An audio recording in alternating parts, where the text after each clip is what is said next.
morning, class. Today, Ali from the Science District is coming to our class.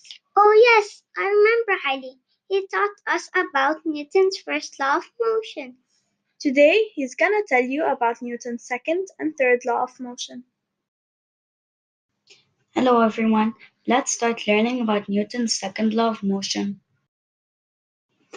Newton's second law of motion states that the acceleration of an object depends on the mass of the object and the amount of force applied.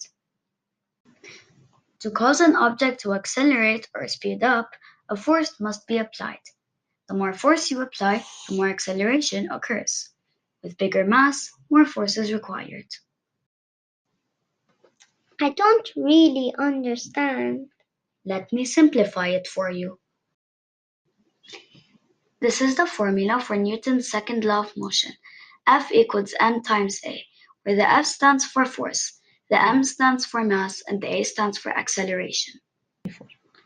As I said before, the more force you apply, the more acceleration occurs.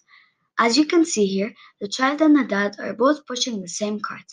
The dad has more force, so there is more acceleration.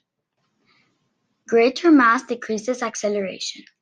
As you can see in these images, one image shows a child pushing an empty cart and the other shows a child pushing a cart full of stuff. The one without anything is easier to push and accelerate because it has less mass than the one full of stuff. Now, let's learn about Newton's third law of motion. For every action, there is an equal and opposite reaction. If object A exerts a force on object B, then object B must apply a force with equal magnitude and opposite direction on object A. Forces always occur in pairs. When the swimmer pushes her feet against the wall to get a head start, she applies a force to the right side. Then, the wall will apply an opposite and equal force, giving this swimmer a head start and accelerating her to the left side. Thank you for your attention, kids.